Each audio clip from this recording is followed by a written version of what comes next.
بسم الله الرحمن الرحيم إن الحمد لله نحمده ونستعينه ونستغفره ونعوذ بالله من شرور أنفسنا ومن سيئات أعمالنا من يهده الله فلا مضل له ومن يضلل فلا هادي له وأشهد أن لا إله إلا الله وحده لا شريك له وأشهد أن محمدا عبده ورسوله أما بعد السلام عليكم ورحمة الله.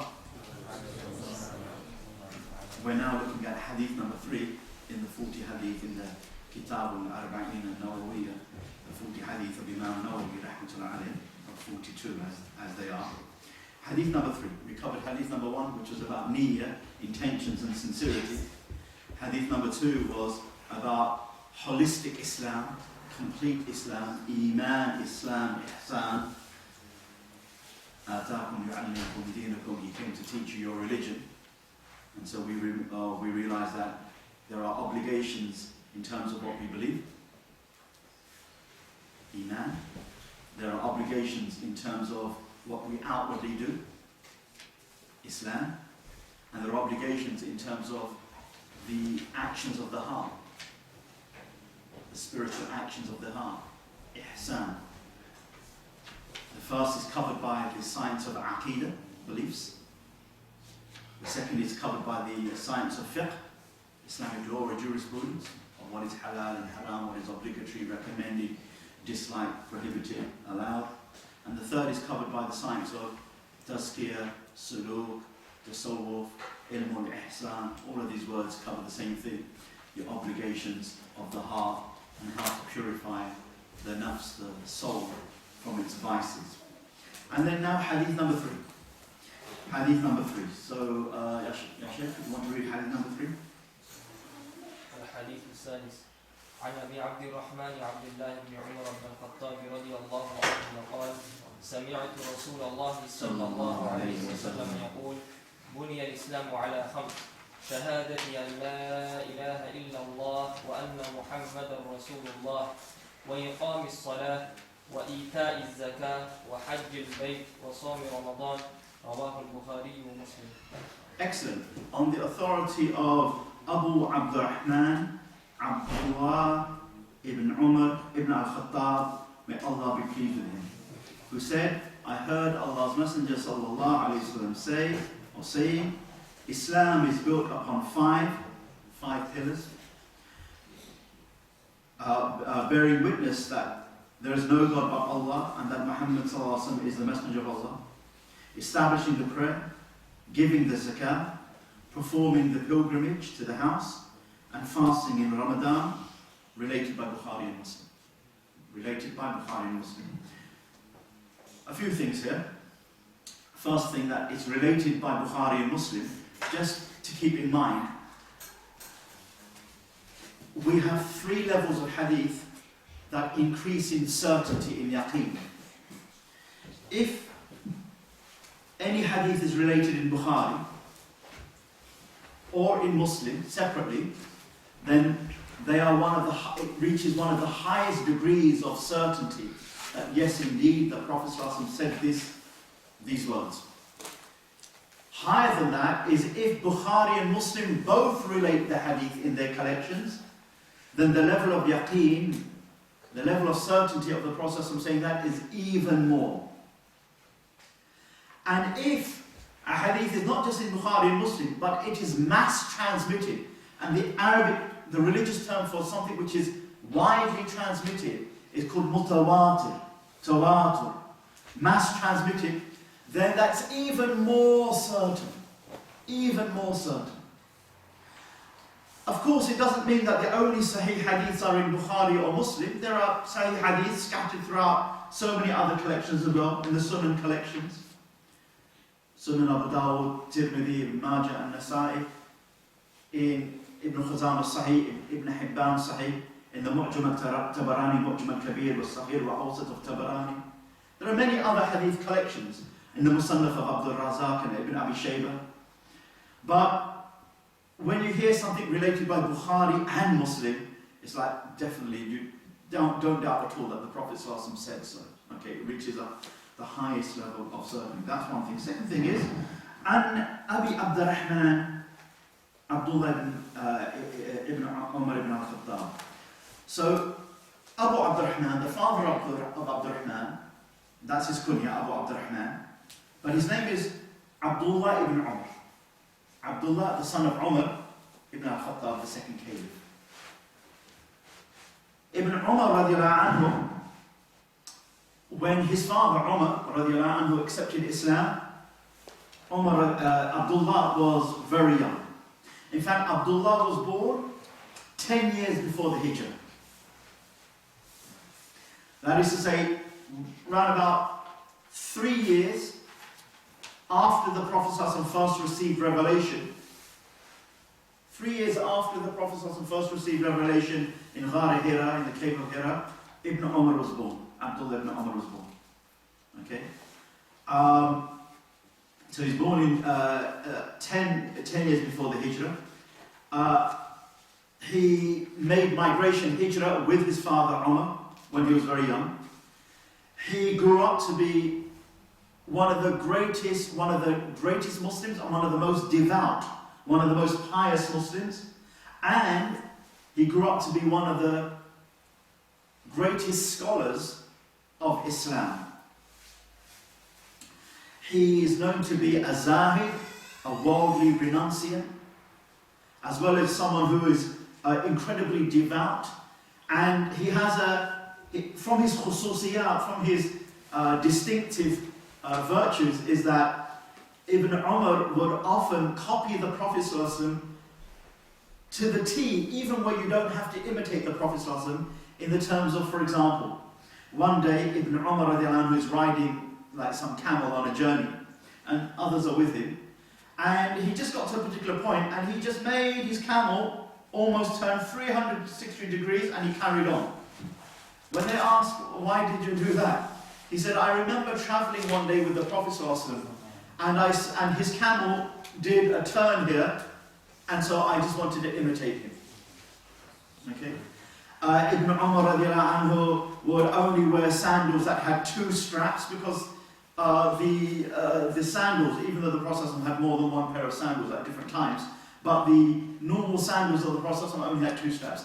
Abdullah ibn Umar radiallahu anhu, whether in winter or summer, I don't know what an Arab winter or summer is, I mean, I spent a bit of time in Riyadh, he would always keep his top button undone, because he, sallallahu alaihi wasallam, whether in summer or winter, which is not like our summers or winters, kept his top button undone. These are not sunnahs, as in tashri', that, you know, but these are things that if one does, alhamdulillah, especially just in imitation, it's subhanallah.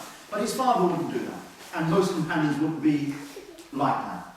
What I'm trying to say is, even though we consider it a virtue, we distinguish between those things that he sallallahu alaihi wasallam did in terms of deen, and those things that he sallallahu alaihi wasallam did in terms of aada, customary habits.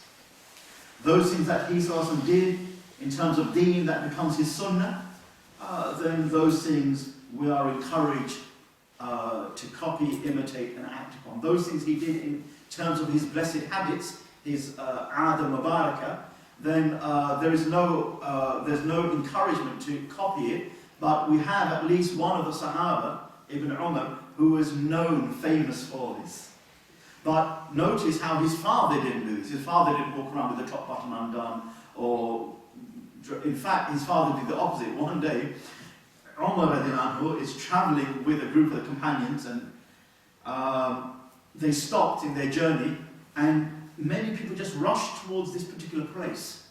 And Umar then was thinking, hold on, we're stopping here, and everyone's rushing over there. Okay, what's going on? So by the time he got there, he said, what's going on? He said, we once saw the Prophet ﷺ pray a prayer here on journey. So we're praying just a prayer here. He said, indeed, those before you took the traces of their prophets, the athar of their anbiya, as places of worship. I prohibit you from doing so. Now, there seems to be, and this is not directly related to the hadith, but it's a good point of understanding something. Look, we have Ibn Umar, who followed the athar of the Prophet, the traces of the Prophet, where his camel went, the time. And here is his father, many years earlier, saying, don't do so. Why? Because Umar radiallahu anhu is looking at it from more of a holistic angle. More of, like, he's a caliph, he's a khalifa, and he's looking at it from a bigger picture. That, hold on a minute, he hasn't passed away very long. Abu Bakr was only ruling over us 2 odd years, and here I am. You know, I don't know whether he said it because he ruled for 10 years. So I don't know whether he said it in the early part of the 10 years or the later, but it's not much time after the Prophet. So let's get the sunnah established first. That's why Umar radiallahu anhu forbade some of the companions from leaving Medina to travel in other places, because some of those who he forbade he knew that they had great knowledge of the sunnah of the Prophet. And he said that there is no way that you will leave Medina until Medina soaks in the knowledge of the sunnah that you have, and then you can go out. Otherwise, what will happen is it will become too difficult. Knowledge will just proliferate without there being some kind of center. And Umar radiallahu anhu worked upon a kind of a very deeper wisdom, which is why there are times in which Umar radiallahu anhu says, Ya Rasulullah, we should do this. Prophet is saying, I think we should do the other. And Abu Bakr quite often radiallahu anhu agrees with the Prophet. Yes, I think we should do the other. And there are at least 7 or 8 places in the Quran which Allah revealed that actually it should be what Umar. It doesn't say that it is what Umar radiallahu anhu said, but what Umar radiallahu anhu said is what Allah revealed. So you can see that Allah has given Umar radiallahu anhu a deep, deep wisdom. So he has this particular way of looking at things. Don't pray here. Because people will think that, hold on, and then there might be a distortion of Islam in later generations. But Ibn Umar comes along, some decades later, a fine scholar in his own right, and he's not a caliph. And on top of that, by that time, inshallah, the sunnah is much more established amongst the people, and much more established in the empire, in the Muslim empire. And so he feels that he can do this, and there was no inkar, there was no major objection to him. That kind of tells us that in different times, places and circumstances, scholars can have a slightly different outlook on what is beneficial or not beneficial for the Muslims. I'm not saying that absolutely, itlaqan, that, I don't think prayer is beneficial for the Muslims, I think it's good if we drink some wine, change. No, I'm not talking about those things. I'm just talking about some of these more detailed things. Okay, more detailed things. And you find that a lot amongst the early great scholars of how they interacted like that. So just to show, we don't have one single blueprint, just like a robot. It's just like that, and it doesn't change at all. It changes quite. There is a flexibility on it. Why? Why? Because قال يا أيها الناس إني رسول الله how does the verse go, Ya Sheikh? قال يا أيها الناس إني رسول الله إليكم جميعا بارك الله فيكم. Say, O my people, indeed I am a messenger of Allah to you all. Okay, I am a messenger of Allah to you all. Not just the Arabs, the non-Arabs. Not just the east part of the world, the west part of the world. And therefore, we must not practice Islam in a way that may give the impression it's an Arab thing, or it's an Asian thing, or it's only an African thing. Normally it's not an issue of an African thing. Normally it's either we practice Islam as if it's an Arab thing, or it's an Asian thing. But Islam is universal. Islam was in West Africa even before it was in Asia, in India anyway. That's for sure. Islam was well established in Spain, in Andalus and Granada, which we call Spain or Muslim Spain, for 600 odd years. European, just as Spanish are now, more or less. Okay? A lot of our scholars at that time had light blondish, brownish hair, bluish, greenish eyes. You look at the descriptions of some of Qadi Iyad or Ibn Hazm al-Andalusi or Imam al-Qurtubi and whatever, they're not, quite often they don't have our description. Right? I mean, some of them did actually, but not all of them. So that's really important. Anyway, so this is Abu Abdurrahman, that's his kunya. Abdullah ibn Umar. Abdullah ibn Umar radiallahu anhu, and he's the oldest son of Umar radiallahu anhu, Umar ibn al-Khattab. Deeply pious, devout, imitating the Prophet to that degree. Okay, and the Prophet once said about him, and Ibn Umar is very young when the Prophet is alive. He said about Abdullah ibn Umar. He says, what I've got here. Abdullah rajulun salih, law annahu yaqumul layl. Abdullah is a pious man, if only he would pray at night. And then Nafi says, his freed slave, that from the time the Prophet said that to Ibn Umar, Abdullah ibn Umar, he never left night prayer. Qiyamul layl, tahajjud. Okay. Imam al-Bukhari considers the most authentic chain back to the Prophet to be the chain that involves Ibn Umar. So, the golden chain, according to Imam Bukhari, other scholars like Imam Ahmad bin Hanbal and others have their own golden chain. But the most authentic of authentic chains is, according to Bukhari, is Imam Malik narrating from Nafi', relating from Abdullah ibn Umar, from the Prophet ﷺ. This is the silsila dhahabiyya, the golden chain, according to Al-Bukhari. So it has Ibn Umar radiallahu anhu. He participated in all of the battles except Battle of Badr because he was too young, and the Prophet ﷺ kind of said, you're too young. Okay. He was known for his perfect imitation of the Prophet ﷺ and his sunnah. He relates about 2,630 hadiths in the well-known collections. So second to Abu Hurairah. The most hadiths we have is from Ibn Umar, apart from Abu Hurairah. Abu Hurairah is the only Sahabi who we have more hadith related from. Otherwise, he's the second prolific hadith narrator. He lived until he was 82 years of age.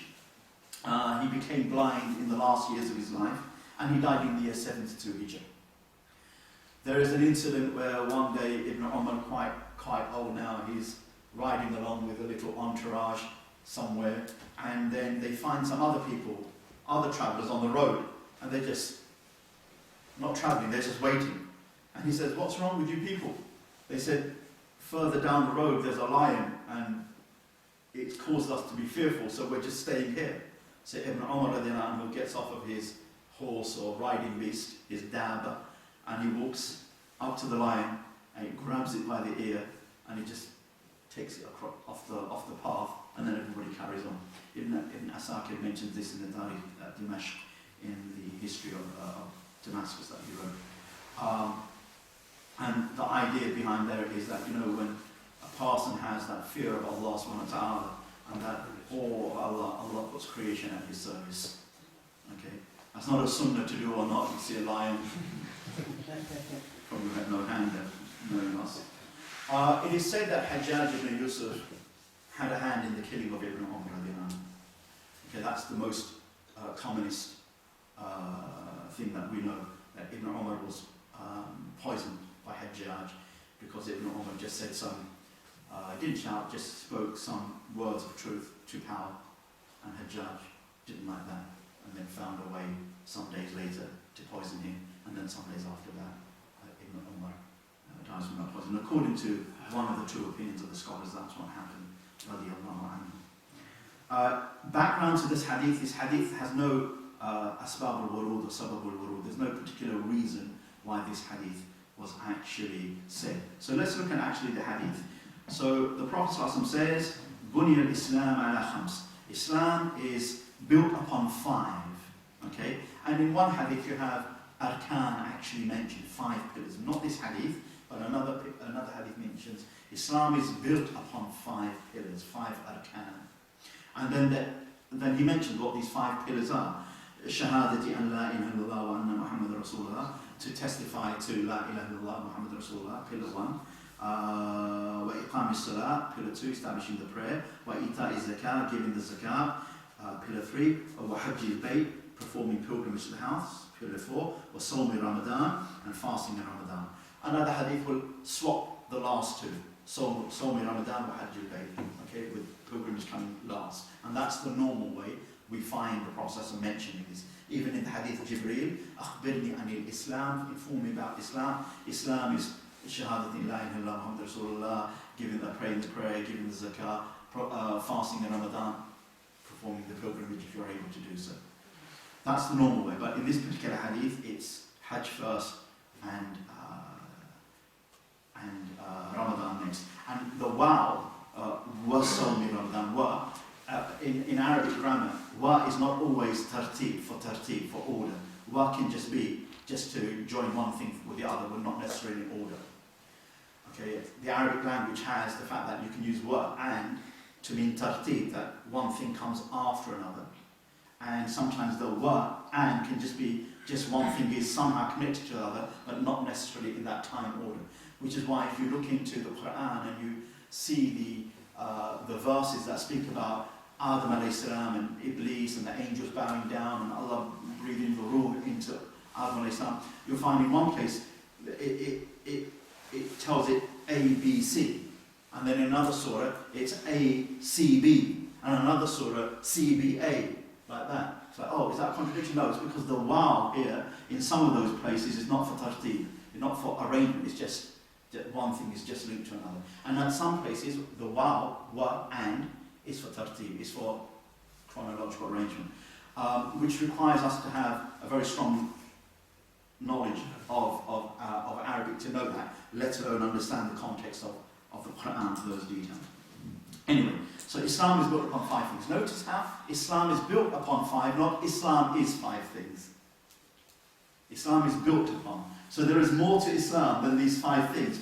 But these 5 things are like the foundations. Islam is built upon these 5 pillars, these 5 foundations. And normally the idea is that once you have 5 pillars holding up a building, okay, then they are the most important. You take away the pillars, the building comes crashing down. You take away all of these 5 things, and there is no Islam. Okay? By agreement, our scholars say, if you take away the first pillar, Shahadati an la ilaha illallah wa anna Muhammadan Rasulullah, okay, if you take away the Shahada, all of the other pillars are destroyed and there is no Islam. No Shahada, no Islam. Okay? Someone could ask the question, but if I've got 5 pillars in the house and I just take one away, but the other 4 can still support it. Yeah, that's if you assume that the pillar is like that. But if you think of it like a Bedouin tent. First time I saw a Bedouin tent of this nature was on the news one day when in the 1980s they showed Gaddafi's tent. I thought, whoa, tents can be really quite comfortable, can't they? You didn't imagine. Anyway, what I noticed was that there was a big pole in the middle, because they were showing how they were erecting this tent for Gaddafi to come and to sit in it. And then they showed 3 days later when they had finished it, that is better than our houses. Right? Okay. And there's one big pole in the middle, and then there were about 7 or 8 poles on the side, and then the canvas or whatever that came over the top. Thing is, if you pull away the centre pole, the whole thing comes tumbling down. So if you imagine a building like that, then if you take Shahada away, the pole in the middle, it comes tumbling down. As opposed to having pillars in the mosque like this, and you take away one, you'd still support the structure. That is an agreement of the ulama. No Shahada, no Islam. No Shahada, no Islam. So let's quickly look at one by one what these Shahadas, what these pillars are, very quickly. Okay. When the Prophet says in this hadith, Shahadati an la ilaha illallah wa anna Muhammadan Rasulullah, you notice how I translate it as testifying or bearing witness that there is no God but Allah, and Muhammad sallallahu alaihi wasallam is the messenger of Allah. Okay, it's to say there is la ilaha illallah is there is no God but God or no God but Allah.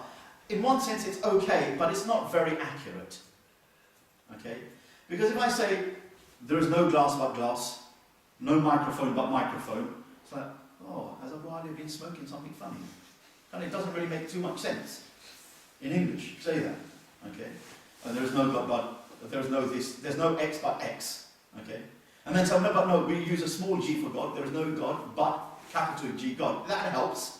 That helps. But some people might not really. And then what does that actually mean? Well, here is another lesson about Islamic knowledge. Very often, one part of the revelation and in one part of the Quran will explain another part of the Quran. One part of the Quran may be explained by another part of the Quran and some hadiths. Some hadiths explain other parts of the hadith. So, for example, the Prophet ﷺ in one case said that Islam is built upon 5, shahadati an la ilaha illallah, anna Muhammadur Rasulullah. But in another case, he said Islam is built upon 5, imanu billahi wa rasulihi. Having iman in Allah and His Messenger, establishing prayer, giving the zakah. In another authentic hadith, also in Bukhari, Islam is built upon 5, أن يعبدوا الله ويكفر بما دونه. Is to worship Allah and to reject anything that is worshipped besides Him, and to establish a prayer and give the zakah. And in another hadith, Islam is built upon 5, أن يوحد الله وإقام الصلاة وإيتاء الزكاة. أن يوحد الله, to make tawheed of Allah, that declare Allah to be one, assert that Allah is one. So we'll find all of these things. Shahadati an la ilaha illallah is the same as iman billah, is the same as an yuwahidillah, is the same as ya'budullah wa yukfara bima dunahu. So here we the various words of the Prophet explain to us what does this shahadati an la ilaha illallah mean. To bear witness that only Allah alone should be worshipped and none should be worshipped except Allah. To bear witness that only Allah alone should be worshipped. Okay, that's the oneness bit. And وَيُكْفَرَ بِمَا دُونَهُ, and that everything else that is worshipped besides Allah should be rejected. And that actually explains to us what La ilaha illallah actually means. La ilaha illallah, they say in Arabic, is nafi ithbat. There is a negation, something is being negated, and something is being ithbat, affirmed. La ilaha, there is no ilah, that's a negation. No. Illallah, except Allah, an affirmation. But la ilaha, there is no God, illallah, except Allah. It doesn't quite mean that. Neither does it mean, as some people think, that there is no God in existence. There are many ilahs in existence. The Quran is very clear that many human beings worship different ilahs, different deities, different gods.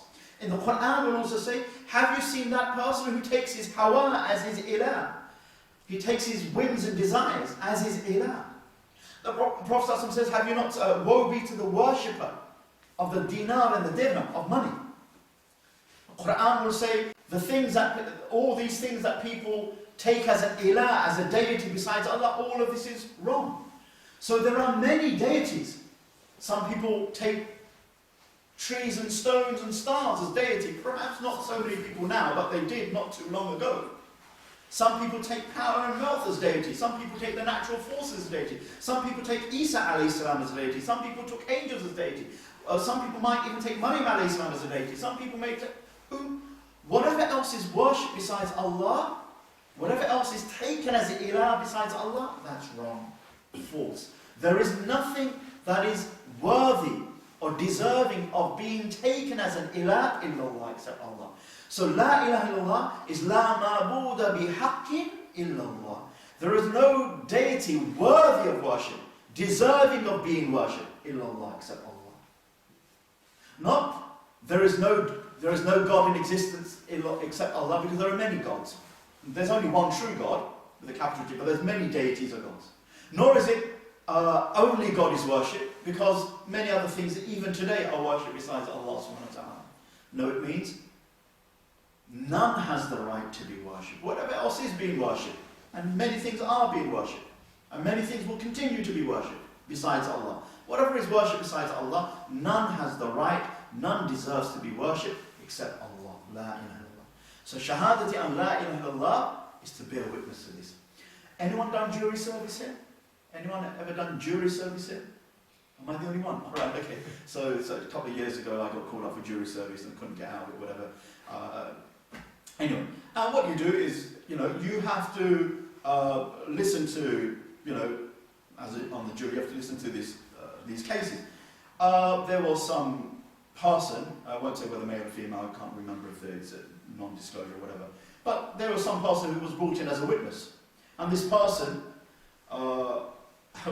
when they were asked to testify, I think it was on the Bible, they testified that they tell the whole truth and nothing but the truth, kind of thing. They were really passionate, and I was like, it kind of woke me up a bit, because it kind of boring was. It kind of worked out and thought, oh, this is a very passionate person. And the way they gave their testimony, wow, it's like a khutbah. It's like a Friday khutbah, right? It really, everybody else was kind of calm, and they came on and boom, boom, boom, boom, boom. And you felt that this person who was an eyewitness to the account was telling it as it is. You felt that, okay? And that's what a true witness should do. A true witness to an event needs to tell the truth and be a person of principle. Allah has made us witnesses to that. And a witness is someone who tries to live up to. And if I believe this person here, I witnessed him murder and cut into pieces someone and drink their blood,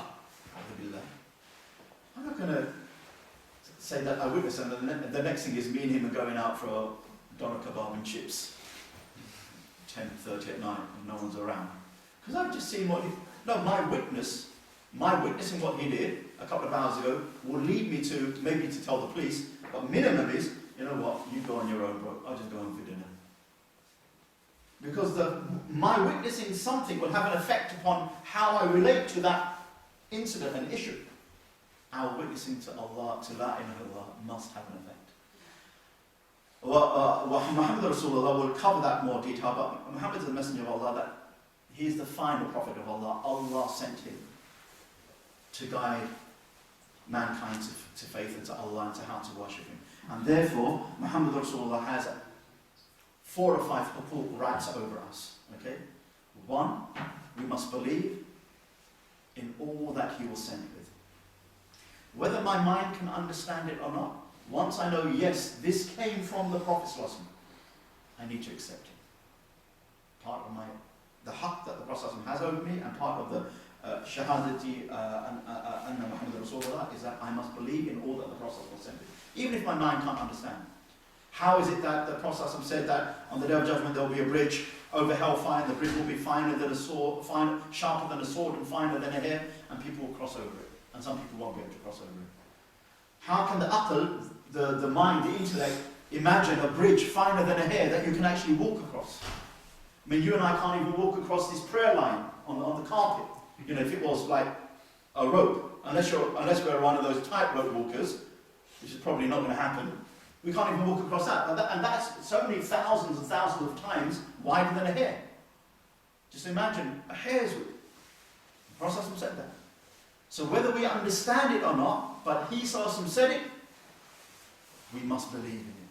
We don't put our aql, our feeble intellect, over and above what the Prophet said. Of course, the question is, did the Prophet say it or not? That's an issue which we leave to the well-versed scholars, especially scholars of Hadith. But once we know that he said it, we accept it, even if we don't understand. That's one thing.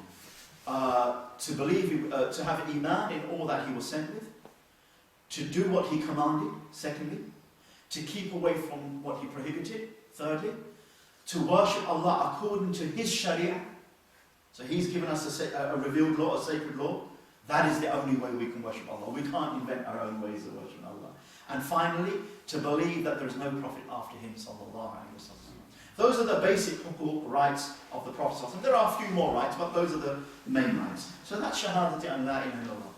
Without this shahada, there is no Islam. Without this shahada, without this pillar, there is no building. There's no building of Islam. And then, just one more thing. The word ilah, as I said, our scholars classically, they say ilah is ma'bud.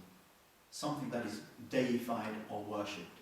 Deified or deified and worshipped. Ilah. Anything can be an ilah. Money is an ilah. Some people worship women. Ilah. Some people worship this. Anything that is worshipped is an ilah. Okay? And if you look into Tafsir Qurtubi, Tafsir Tabari, Tafsir Ibn Kathir, Tafsir Baghawi, and all these early classical tafsirs, you will find that whenever the word ilah is there, they'll explain ilah is ma'bud, an object of worship, that which is worshipped. But some later scholars, a few hundred years later, from the time of the Prophet, they describe ilah as this. Listen to this.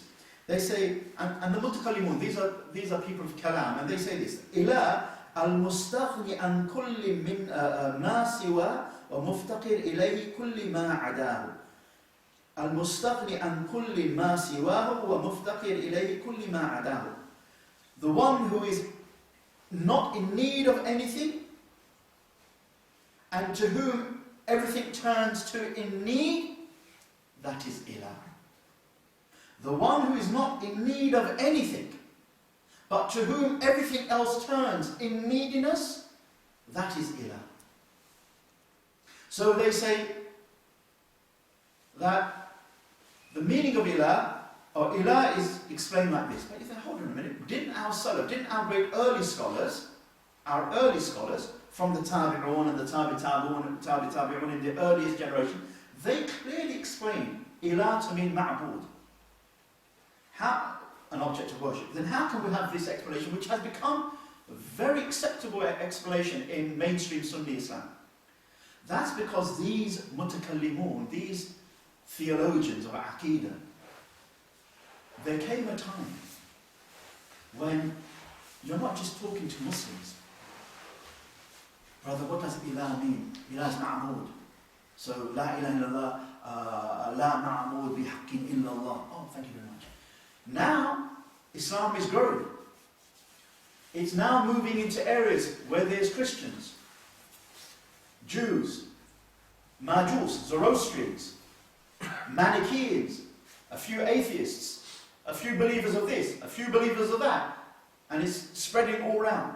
Some of these people are becoming Muslim and coming into the religion, but some of them are carrying their old baggage. Then there are these other people from these religions who say, oh, we don't believe your Islam is the truth. What we have is the truth. Okay then, let's discuss it. Let's debate it. But how can you debate? How can you say, well, it's the truth because the Quran said so? Because these people don't believe in the Quran.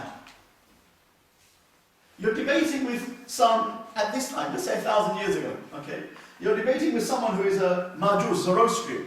He believes in a God of good and a God of evil and maybe some other sacred book. Okay, I don't know much about Zoroastrian. So you can't say, well, Islam is true because the Quran said so. In the Deen, in the light Islam, the religion with Allah is Islam. Because he doesn't believe that the Quran is from Allah. And neither can the Muslim accept his view that my sacred book says Zoroastrianism is true.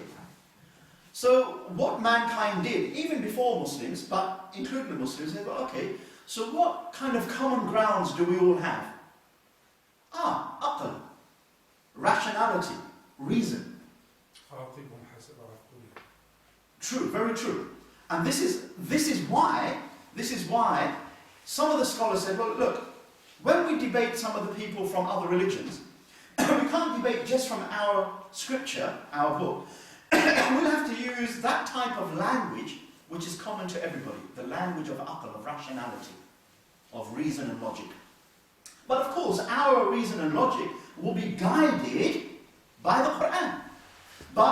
So the very truth in the Quran, we will try, in terms of belief, Aqidah, we will try to present reasonable, logical arguments. So, for example, the Mutakallimun would say, the reason why we don't believe Jesus is any type of deity, ilah.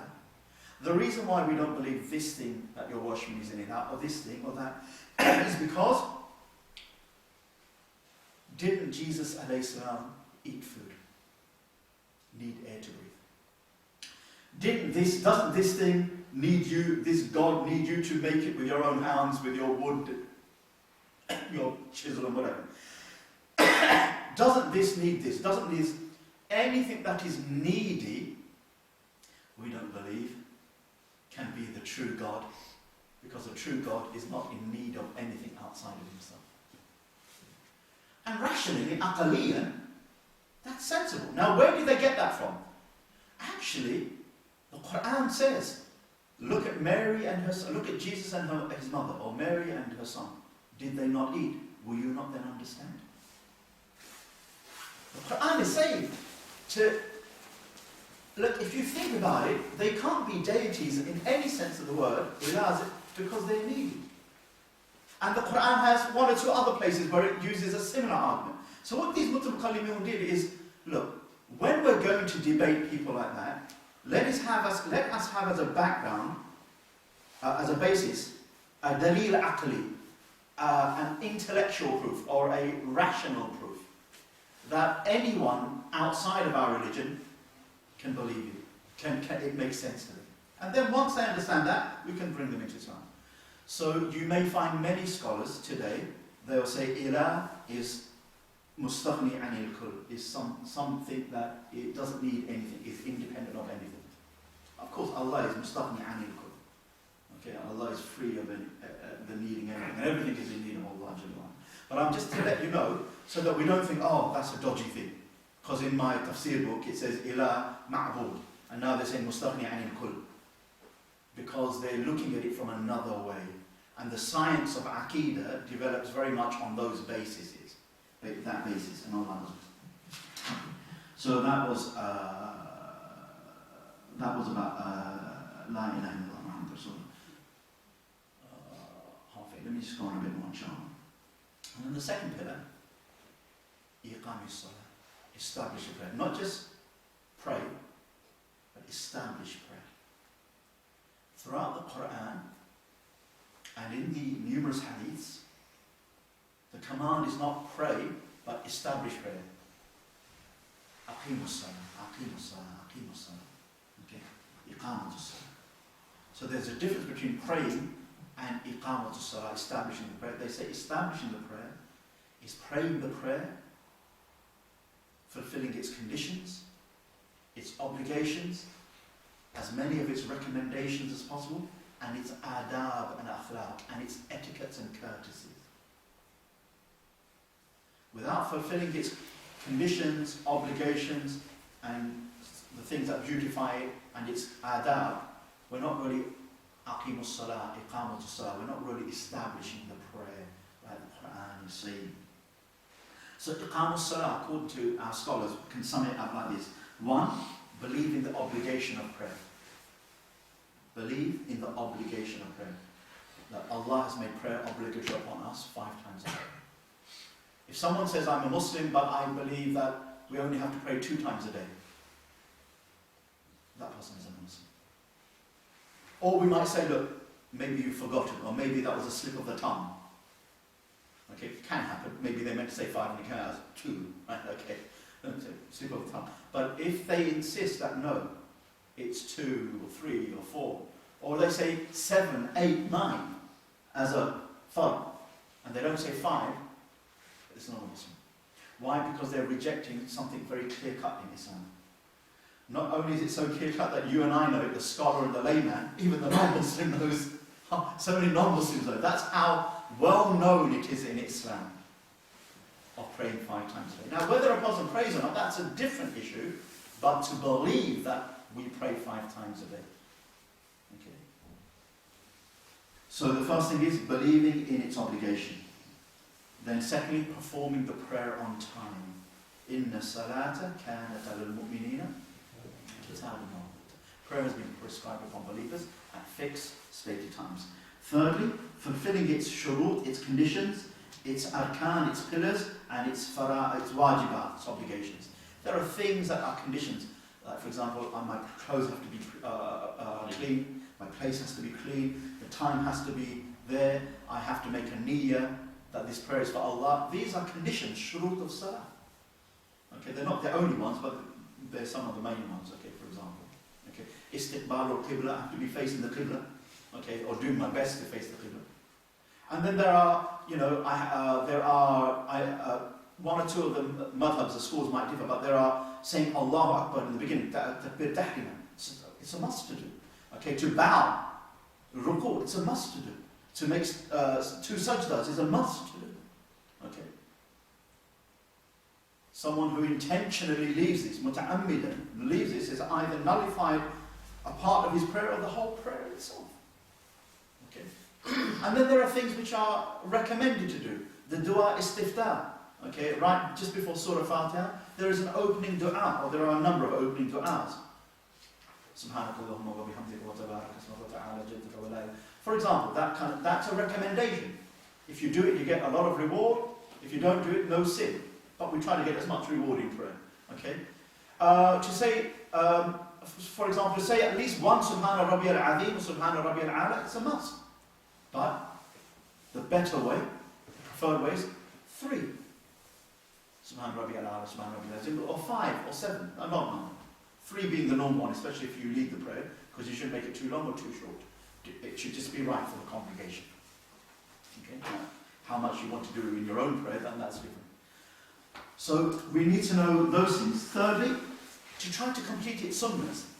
Okay, there are sunnahs of the prayer. We try to do as much of them as possible. Sometimes we can't, sometimes we can. Sometimes we have stronger iman and do more, and sometimes we don't. But we generally try to encourage the sunnahs. And have khushu' in the prayer. So that the heart is focused on Allah subhanahu wa ta'ala. Wa aqimus salat li dhikri. Establish prayer for my remembrance. Now here's an issue. A minority of scholars,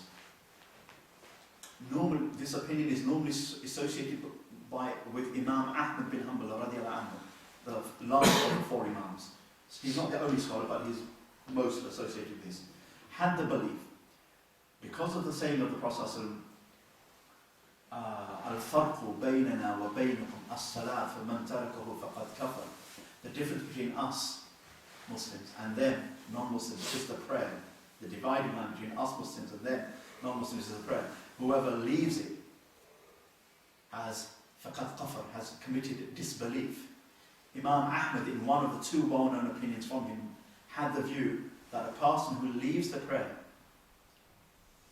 not just out of rejection that I don't believe I have to pray, because all of the scholars agree, someone who says I don't believe in the obligation to pray is not a Muslim.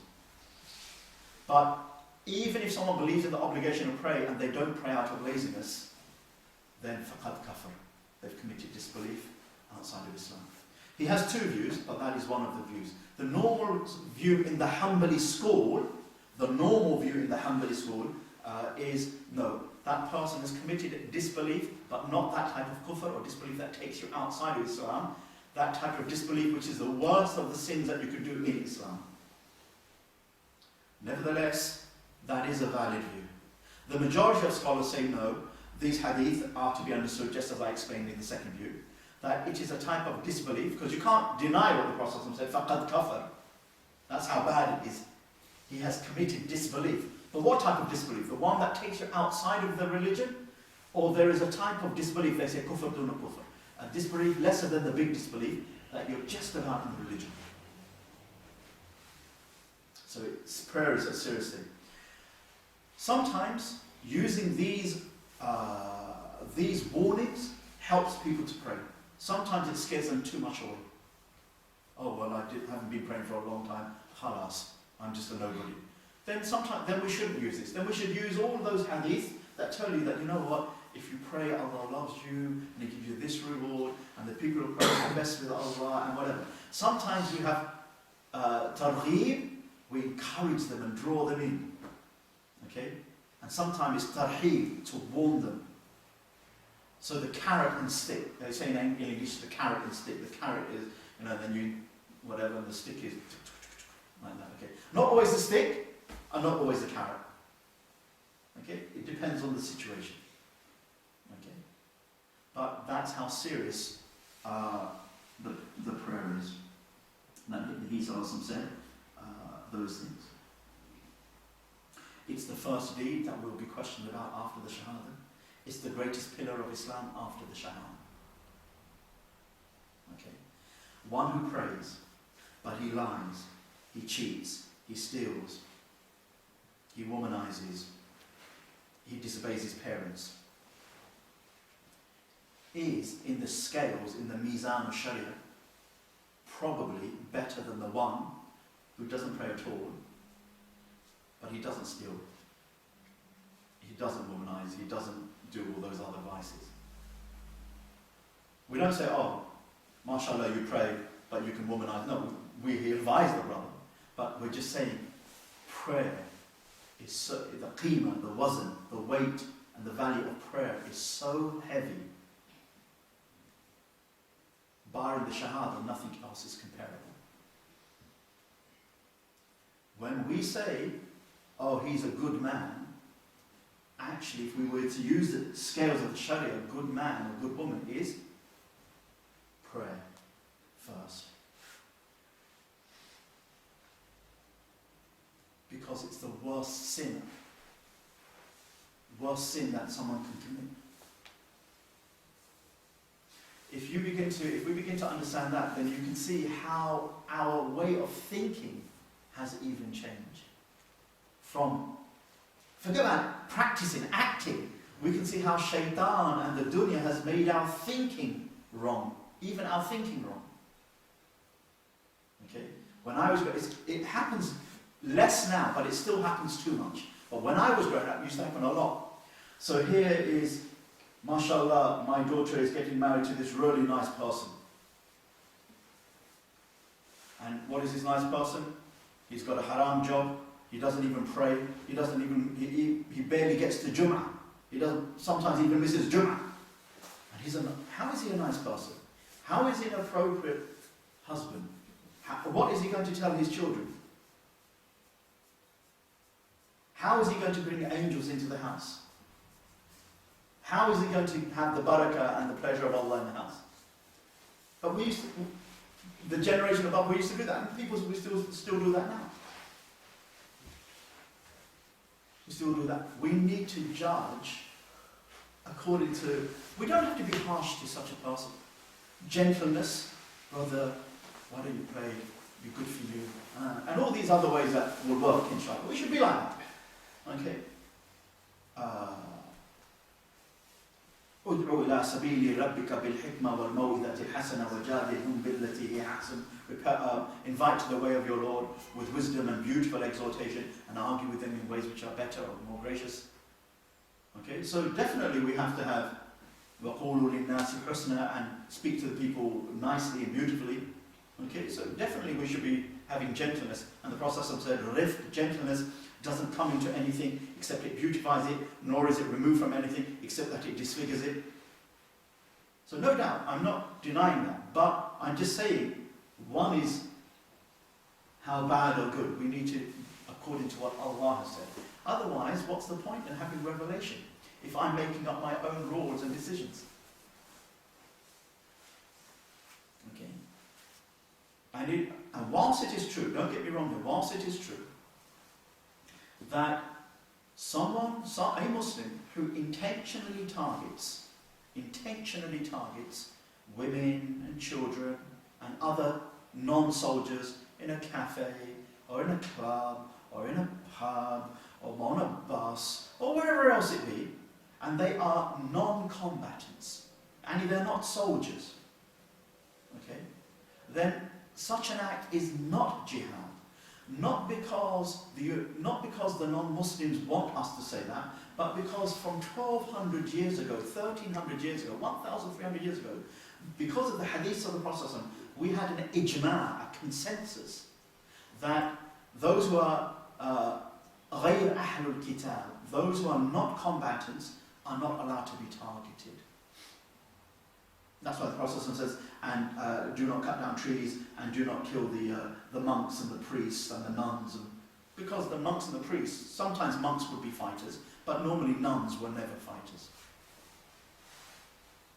1,300, now whether you and I know that, so now, for example, I remember on the news, and I've heard this and read this so many times now, that alhamdulillah, most of us are so shocked, horrified and disgusted when some small fringe groups of Muslims carry out these attacks wherever it may be in the world, including here.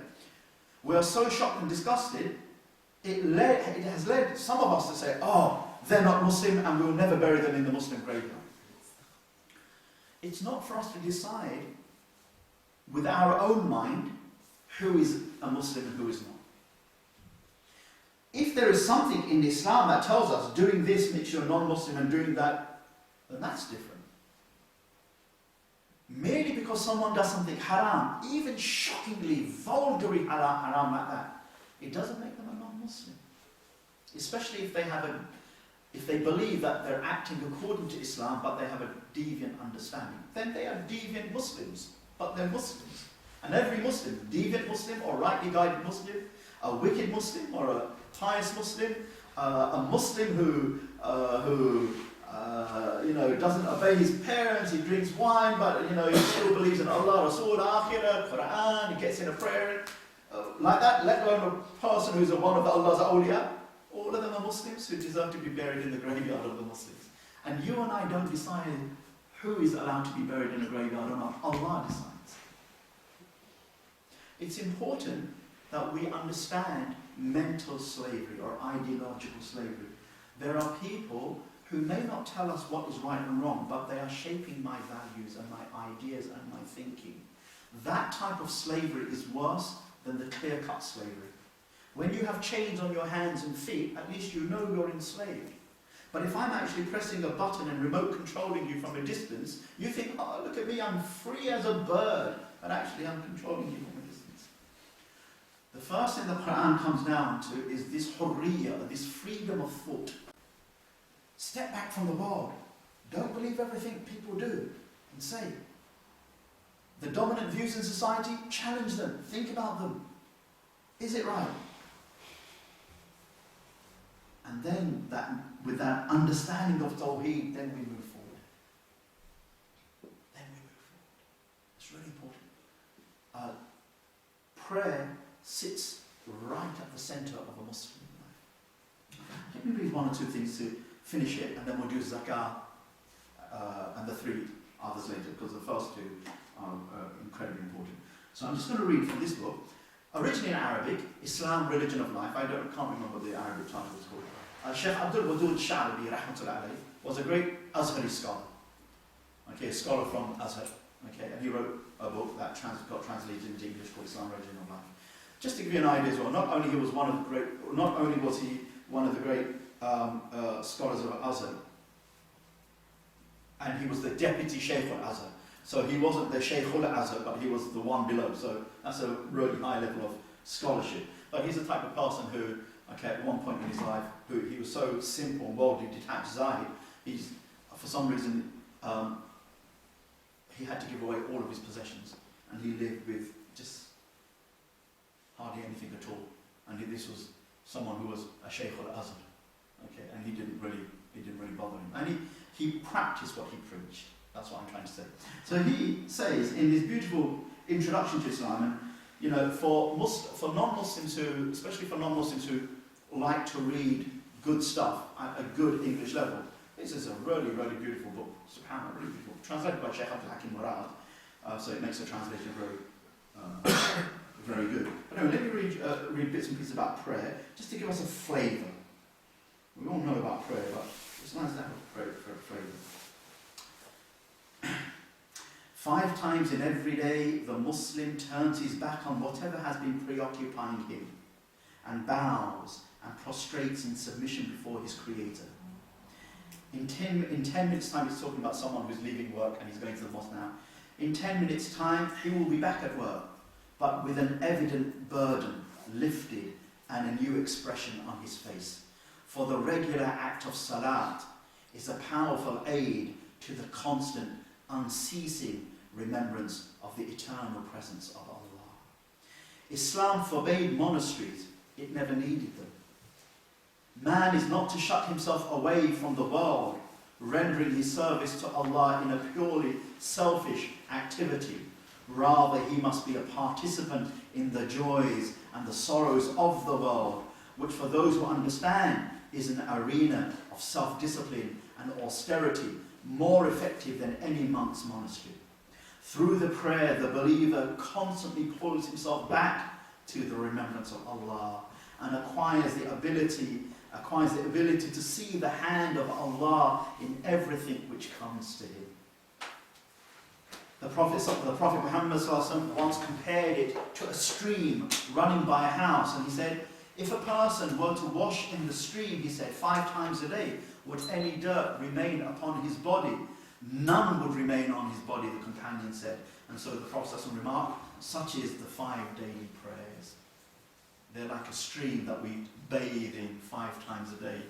And we'll never be dirty. We'll never be dirty if we bathe 5 times a day. These 5 daily acts of devotion, which are said at dawn, Fajr, noon, Dhuhr, mid-afternoon, Asr, sunset, Maghrib, and in the evening, Isha, are best prayed in the company of others and in Jama'ah. In Jama'ah.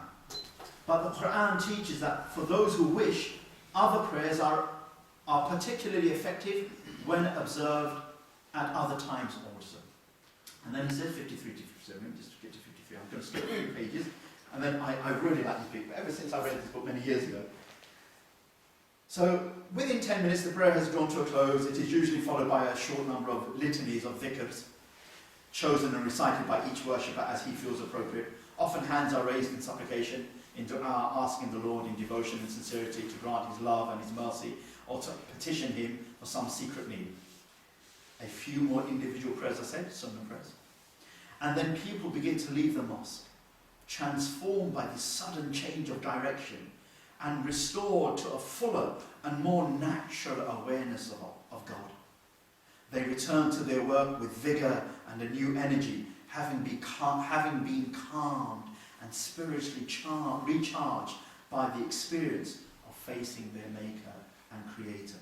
And as the years pass, and as the discipline of regular ibadah, regular worship, begins to take effect, certain profound changes begin to come over those who maintain this regular devotion.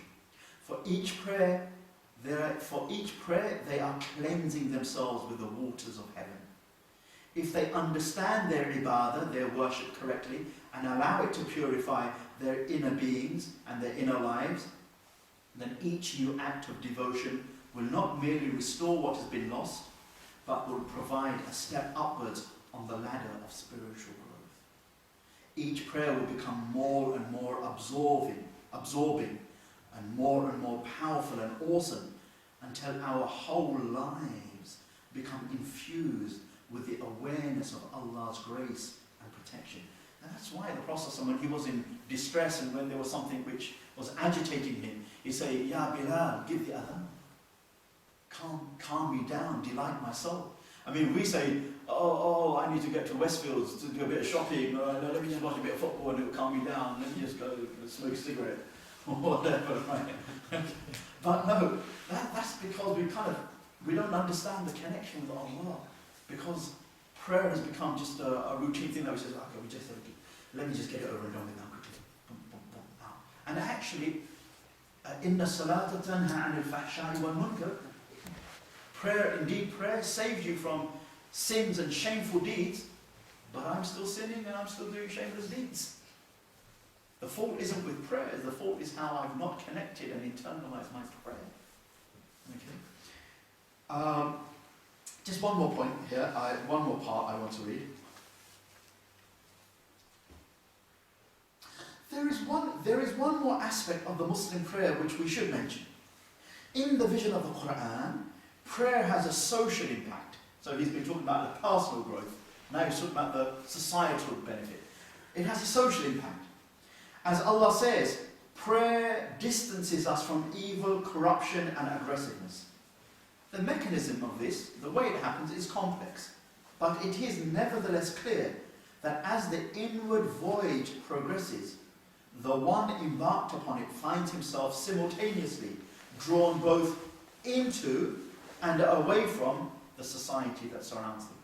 As we go on this voyage of prayer, internalizing it, making the dhikr and the khushu and Allah purifying and illuminating our hearts, on the one hand we are drawn away from society because we want to be with Allah alone, and at the same time we are actually drawn to go into society even more.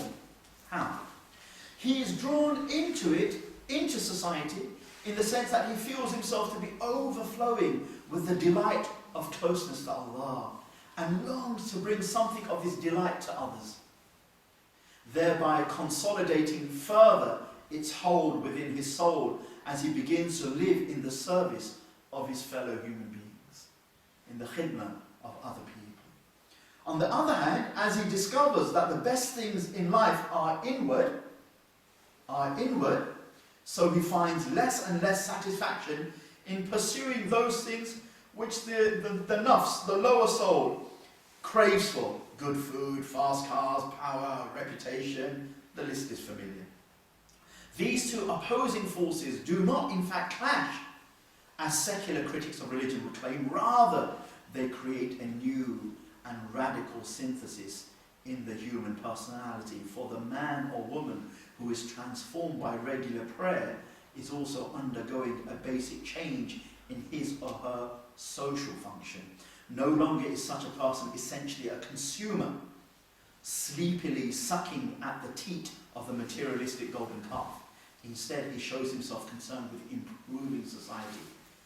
This explains why to take a walk down any old street of Cairo or any old street in Damascus is to notice not only ancient and big, large mosques, but also public watering fountains, schools, hospitals and aqueducts, which are directly a result of the presence of that mosque. When we begin to understand, and we'll see this in zakat and Sawm as well, but when we begin to understand what prayer is about, subhanallah, Allah will just create that yearning ourselves, that, you know what, I want to actually attend to my prayer more seriously. But I could give you a khutbah about the rules of prayer, and and it could go in one ear and out the other. But once we understand what Allah has, why is this prayer so of such value? What does it do? How does it do it? What can I become? What can I become from it? When even when the window is open to even understanding some things, even if the window is just slightly open and you take a peek through this window and it shows you some things, for most people there's a shock, it creates a shock, a yearning that, oh, I want to be like this. Right? And then Allah maybe opens a window even more, and we can see through it even better. And then we begin to understand, this is why the Sahaba were like this. This is why the Prophets were like this. This is why every Nabi, every Prophet, every Rasul that Allah sent was making these sajdas. And there was nothing more beloved. Hadith Sahih Muslim to end the majlis today. The Prophet said, this is after Isa alayhi salam slays Dajjal, Masih Dajjal. Okay. One of the signs of the Ashratu Sa'ah is that Isa alayhi salam, because he's not dead, Allah raised him up to himself and he will send him down to live his normal life, to die his normal life. They will send him down, and Isa alayhi salam will come down on one of the well-known white minarets in a mosque in Damascus, which is still written from his head. And he will, at some stage, very quickly go to Lud, okay, which is actually Palestine, or occupied Palestine at the moment. Okay, it's actually an airport, or it was when I last looked on the map, okay, in kind of the state of Israel. And there, Dajjal will be fought, Isa alayhi salam will fight Dajjal and his army. And Isa alayhi salam will pierce him with some lance or something like that, and Dajjal will dissolve. Then after that, when all of that badness has gone, because Dajjal, the Antichrist, then that's gone, and people see this, this is Isa alayhi salam, so the true religion is Islam. The Prophet said that will be a time when children will play with lions without children coming to any harm. Lambs will graze with wolves without lambs coming to any harm. We can play with snakes without us coming to any harm. And a single pomegranate will be so full of barakah it can feed 10 families. And Allah's barakah in every sense of the word will pour down on this earth, and it will be total peace. Total peace. Not because the UN will be there doing it, and not because just Allah's barakah. And the Prophet said, and nothing will be more beloved to the believers at that time than just the sajda to Allah subhanahu wa ta'ala. Now there's everything to have.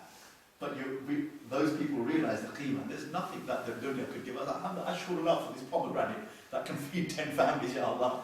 But I just want to do my sajda to you. We don't have to wait until Isa alayhi salam. We don't have to wait until that Isaic time to come. We can ask Allah now to create that in my heart. Okay? And then once that creates that joy of wanting to share with others, and the joy of how can I make khidmah, service to others, that they maybe can begin to see some of His beauty. And then it doesn't become a burden. It doesn't become a burden. As I said to you before, Romeo waiting in the rain, 3 hours for Juliet, who's 3 hours late, okay? Romeo doesn't complain, because once the heart is full of that type of love, he says, my Juliet, 3 hours. In 3 hours I thought of you 51 times. But when Mahabba isn't really there, oh Julia, what are you doing? 3 hours? I'm not talking to you. That's it, next 3 days Romeo doesn't talk to Juliet, they sleep on separate beds and whatever. Because our Romeo and Juliet are married. We don't accept anything outside of India. This is the way of the heart of Mahabba. So we ask Allah subhanahu wa ta'ala that He give us true understanding of the deen. We ask Allah subhanahu wa ta'ala that He puts that kind of ladha, that delight, that joy in our heart for ibadah. We ask Allah subhanahu wa ta'ala that we don't worship Him because of that ladha, that delight, because He just deserves to be worshipped. But Allah is shakur. Allah is ash-shakur, the appreciative, the most appreciative. We do an ibadah for Him that He gives us the ability to do in the first place. He puts a halal, a sweetness in our hearts because of it. Just as a temporary reward in this world. SubhanAllah. Ibn Taymiyyah says, the one who prays or does an ibadah, fast, whatever, and he doesn't experience the halal, the sweetness, is because he's doing the act of worship wrong. Because Allah has said that He'll give a halal to iman, the sweet, when we worship Him. SubhanAllah. There is just so much there that Allah is just waiting to give us. But it's like, I have a very close friend that I grew up with, okay, he works in Harrods as a security guard, and he's been there for about 15, 18 years, right, okay. And in the days where they used to have those big Harrods sales, and you'd sleep outside for 3 days, and you'd go in and you can buy a £125,000 fur coat for, £2.50 or whatever, if you're the first person in. I don't know if those kind of things happen, but just imagine those, if you can remember, if you can picture that. Just imagine we're queuing outside Harrods just after Christmas with our rucksack and our coffee 10 days before the sales. And it says, and on the window it says, the first person comes in, this £150,000 Lexus you get for £15.50p. Right? So I'm rushing in, whatever. So I can get that if I want it. If I'm first in the queue, I rush into the queue. 10 days of drinking coffee, sleeping rough, and whatever. And then the doors open and I rush in. But what? I leave the Lexus. What do? I just go and buy a lollipop for 1.5p. Even though I could have had the right to buy a £150,000 car for £15, but I bought a lollipop for 1.5p, and I walk out. MashaAllah, everybody, I got the lollipop, shake it. And they're thinking, what are you, crazy or what? That's because I am stupid. I don't understand the difference between this car. Even if I didn't want it, I could sell it for 100 grand at least, right? And the lollipop, that actually, why did I wait 10 days queuing up outside? I could have gone down my local corner shop. Right?